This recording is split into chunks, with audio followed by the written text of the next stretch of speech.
கணவர் வீடு திரும்ப வேண்டும் என்று கவிஞர் தாமரை நடத்தும் 5ஆம் நாள் போராட்டம் வள்ளுவர் கோட்டத்தை எட்டியது.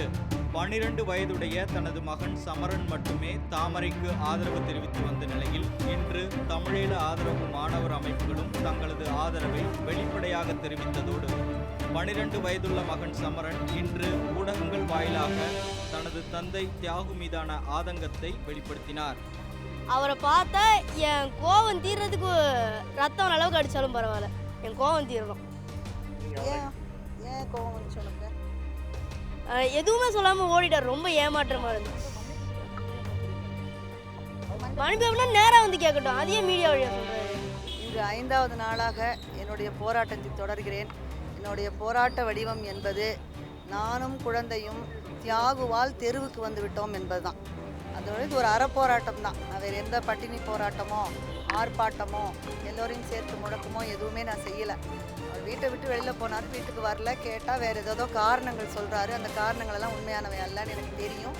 அதே சமயம் அது உண்மைகளெல்லாம் வெளியிட்டு அவரை ஒரு சமூகத்தின் பார்வையில் கொஞ்சம் மோசமாக காட்ட வேண்டாம் என்பதற்காக நான் மௌனம் காக்கிறேன். உண்மையிலே அவரை காப்பதற்காக நான் மௌனம் காத்தேன். வீடு திரும்பி இருந்தார்னா இந்த பிரச்சனை எதுவுமே இல்லை.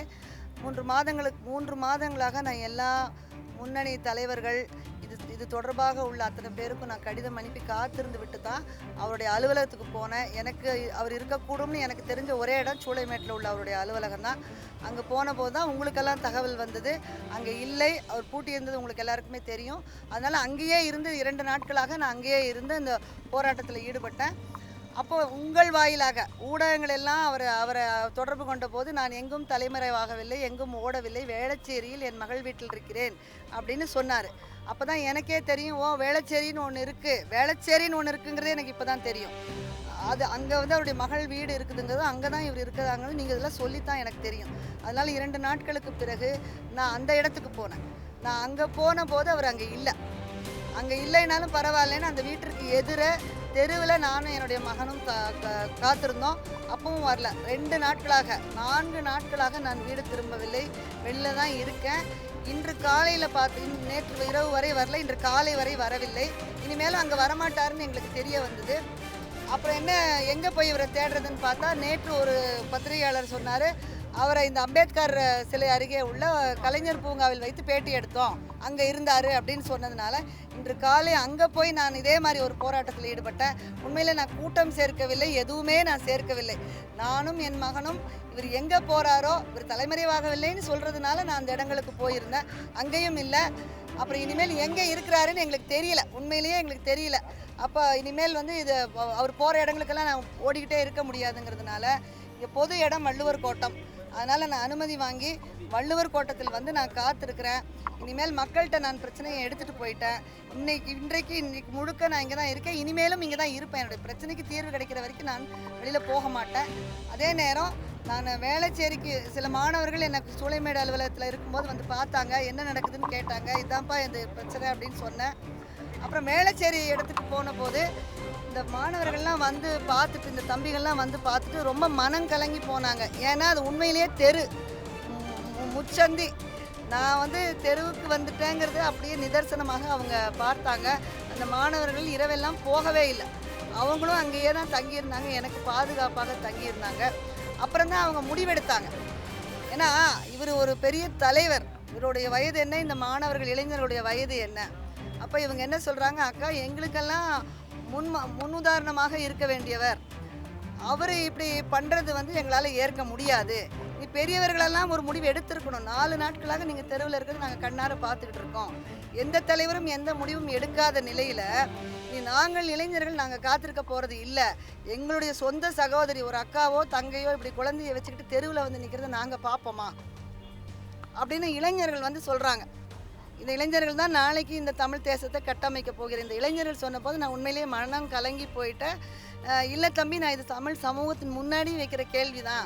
ஒரு இவ்வளவு புகழ் பெற்ற உங்கள் எல்லோரும் அறிந்த ஒரு தமிழ் கவிஞராக எனக்கே இந்த கதினா, உண்மையிலேயே உங்கள் நாளைக்கு உங்களுடைய அக்கா தங்கச்சிகளுக்கெல்லாம் என்ன கதி ஏற்படும்னு எனக்கு பயங்கரமாக இருக்குது அப்படின்னு சொன்னேன். அப்போ அவங்களுக்குள்ளாகவே பேசி ஒரு முடிவெடுத்திருந்திருக்காங்க. அது எனக்கு தெரியாது. இன்றைக்கு மதியம் என்ன சொன்னாங்க, நான் இங்கே வந்து உட்காந்துருக்கேன்னு சொல்லும்போது, அக்கா இன்றைக்கி நாங்கள் ஒரு முடிவு ஒன்று எடுத்திருக்கோம், இருக்கோம், நீங்கள் எங்கேயும் போயிடாதீங்க, அங்கேயே இருங்க, நாங்கள் வரோன்னு சொன்னாங்க. நான் இங்கேயே தான் இருந்தேன். இப்போ வந்தபோது தான் இவங்க இந்த அறிக்கையில் இந்த மாதிரி அவரை நாங்கள் நிராகரிக்கிறோம், அவரை மேடை ஏற்ற மாட்டோம் அப்படின்னு சொல்லியிருக்கிறாங்கன்னு எங்களுக்கு தெரிய வந்தது. இது அவர்கள் எடுத்த முடிவு. நான் இதில் எதுவுமே சொல்வதற்கு எதுவுமே இல்லை. என்னுடைய போராட்டம் தொடர்கிறது. இப்போ என்ன மாதிரியான வீடியோ அவங்க பார்த்தாங்கன்னு சொன்னாங்க, என்ன மாதிரி வீடியோ அவங்க காமிச்சிருக்கீங்க? இல்லைங்க, அது வந்து நான் ஊடகங்களில் வெளியிடுவதற்கானதாக நான் காட்டலை. ஏன்னா அவங்க தரப்பில் அவங்க இவர் ஒரு புரட்சிகர வாழ்க்கைக்கு போகிறேன்னு சொல்லியிருக்காரு. இன்றைக்கி காலையில் எனக்கு ஜூனியர் விகடன் நிருபர் என்னை பேட்டி எடுக்க வந்தார். அவர் என்ன சொன்னார், அப்படியெல்லாம் நான் ஒரு நாளும் சொல்லவே இல்லையே, புரட்சிகர வாழ்க்கைக்கு போகிறேன், அது குடும்பம் தடையாக இருக்கு சொல்லவே இல்லைன்னு சொல்கிறாரு. அப்படிங்கும்போது அவர் எனக்கு எழுதி கொடுத்த கடிதத்தை அவங்கக்கிட்ட காட்டினேன். அவர் அதில் தெளிவாக எழுதி கொடுத்துருக்கிறாரு. அது ஒன்று. அப்புறம் இன்னும் சில விஷயங்கள்லாம் கலந்து பேசுறது. அவர் சில ஊடகங்களில் சொல்கிற தகவல்களை எங்கிட்ட கேட்கும்போது அவங்க கேட்குற ஒவ்வொரு தகவல்களுக்கும் எனக்கு பதிலாக ஆவணங்கள் இருக்குது. அப்போ அந்த ஆவணங்களை தனிப்பட்ட முறையில் இவங்ககிட்ட காட்டினேன். இங்கே பார்த்தீங்களா, இங்கே நான் என்னை திருமணம் பண்ணி கொள்ளும்போது என் பெற்றோருக்கு எழுதின கடிதத்தில் என்னோடு பொது வாழ்வில் இணைந்து நிற்கும் தலைவர்கள், நண்பர்கள், தோழர்கள் இவர்கள் அனைவரோடும் பேசி அவர்களுடைய ஒப்புதலை பெற்ற பின்பே தாமரையை திருமணம் செய்கிறேன், அவர்களுக்கும் தாமரையை நன்றாக தெரியும் அப்படின்னு கைப்பட எழுதி கொடுத்துருக்குறாரு. அதனால நான் கேட்குற கேள்வி உண்மைதானே? இப்போ அவங்களெல்லாம் பேசி ஒப்புதல் வாங்கி பண்ணின திருமணம் ஓடும்போது ஒப்புதல் வாங்கணும் இல்லையான்னு நான் கேட்குறது அவங்க உண்மைன்னு சொல்கிறாங்க. ஏன்னா இந்த கடிதம் வந்து கடித ஆதாரமாக இருக்குது. இப்படியாக எல்லா ஆதாரங்களும் என்கிட்ட இருக்கிறத பார்த்தாங்க. ஆனால் அதை நான் ஊடகத்துக்கு நான் வெளியிட நான் விரும்பலை, உண்மையிலேயே நான் விரும்பலை. அது வந்து இப்போ மாணவர்கள் இப்படி கொடுத்துருக்காங்க இல்லையா, இப்போ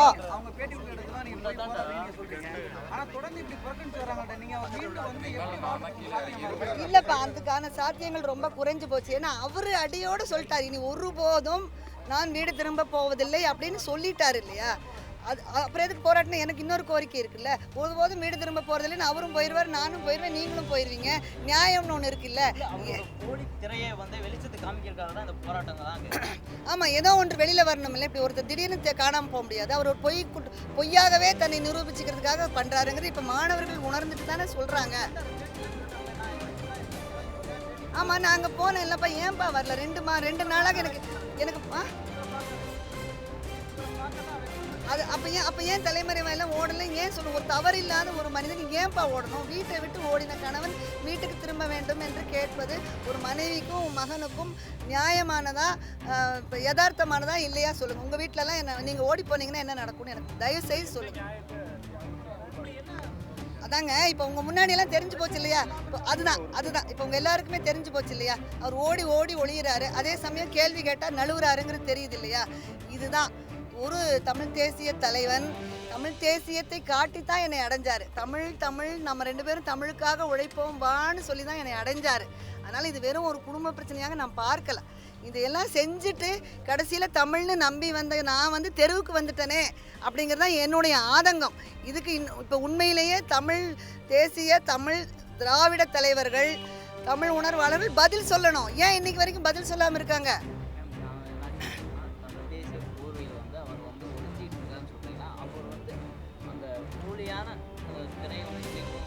இல்லைப்பா, மாணவர்கள் அருமையான ஒரு இது கொடுத்துருக்காங்க. இப்போ தமிழ் தேசிய போர்வையில் அவர் ஒளிஞ்சிருக்காரு, அதை நான் கிழிக்கிறேன் அப்படிலாம் நான் சொல்ல வரல. ஆனால் இப்போ யோசிச்சு பாருங்க, என்னுடைய அடையாளம் நீங்கள் என்ன சொல்லுவீங்க? கவிஞர் தாமரைன்னு தானே. நான் தாமரைன்னு தான் சொல்கிறேன், நீங்களாம் தான் கவிஞர் தாமரைன்னு. இப்போ நான் கவிஞர் தாமரையாகவும் பாடலாசிரியர் தாமரையாகவும் தான் அறியப்பட்டிருக்கேன். அதே மாதிரி தியாகுன்னு சொன்னேன், என்னை இல்லத்தரசி தாமரைன்னு யாருமே சொல்ல மாட்டீங்களே. என்னுடைய அடையாளம் கவிஞர் தாமரை. அதே மாதிரி அவருடைய அடையாளம் என்னன்னு சொன்னால் தமிழ் தேசியவாதி தியாகு, தமிழ் தேசிய விடுதலை இயக்கத்தின் தலைவர் தியாகு, மனித உரிமை போராளி தியாகு, இப்படியாகத்தானே அவர் அடையாளம் காணப்படுகிறார்.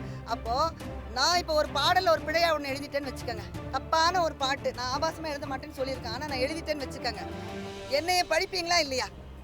நிச்சயமாக என்னை பழிப்பீங்க. நான் எடுத்துக்கொண்ட தமிழுக்கு அது கேடு. நீங்கள் அன்றைக்கி அப்படி சொன்னீங்களே, இன்றைக்கி இப்படி சொல்கிறீங்களே, இது வந்து தவறு இல்லையான்னு என்னை தட்டி கேட்பீங்க இல்லையா?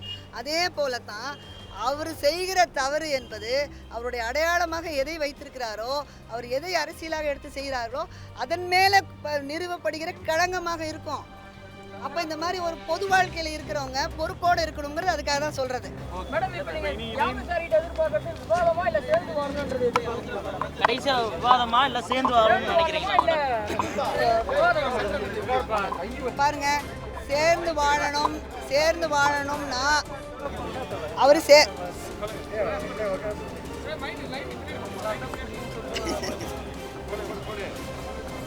என்னமோ கேட்டீங்களே, அவர் சேர்ந்து வாழ முடியாதுன்னு அவர் சொல்லிக்கிட்டே இருக்கிறாரு. நான் இதுக்கு என்ன பதில் சொல்ல முடியும்? நான் கேட்குறது, என்னை இவ்வளோ மோசமான நிலைமைக்கு கொண்டு வந்து வச்சு, இவ்வளோ 4 நாள் வந்து தெருவில் 5 நாளாக இருந்த பிறகு மக்களெல்லாம் கண்ணீர் வடிக்கிறாங்க. எனக்கு அத்தனை பேர் சொல்கிறாங்க, அக்கா போங்க, எங்களால் தாங்க முடியல போங்கன்னு, இந்த குழந்தை கஷ்டப்படுத்த தாங்க முடியலன்னு சொல்கிறாங்க. ஆனால் ஒரு தமிழ் தேசியவாதி, ஒரு மனித உரிமை போராளினால எப்படிங்க தாங்க முடியுது? அவர் வீட்டுக்கு திரும்பவே மாட்டேன், அப்புறம் மன்னிப்பு கேட்க மாட்டேன்னு சொல்கிறாரு. என்னுடைய காயம் எப்படி ஆறும்?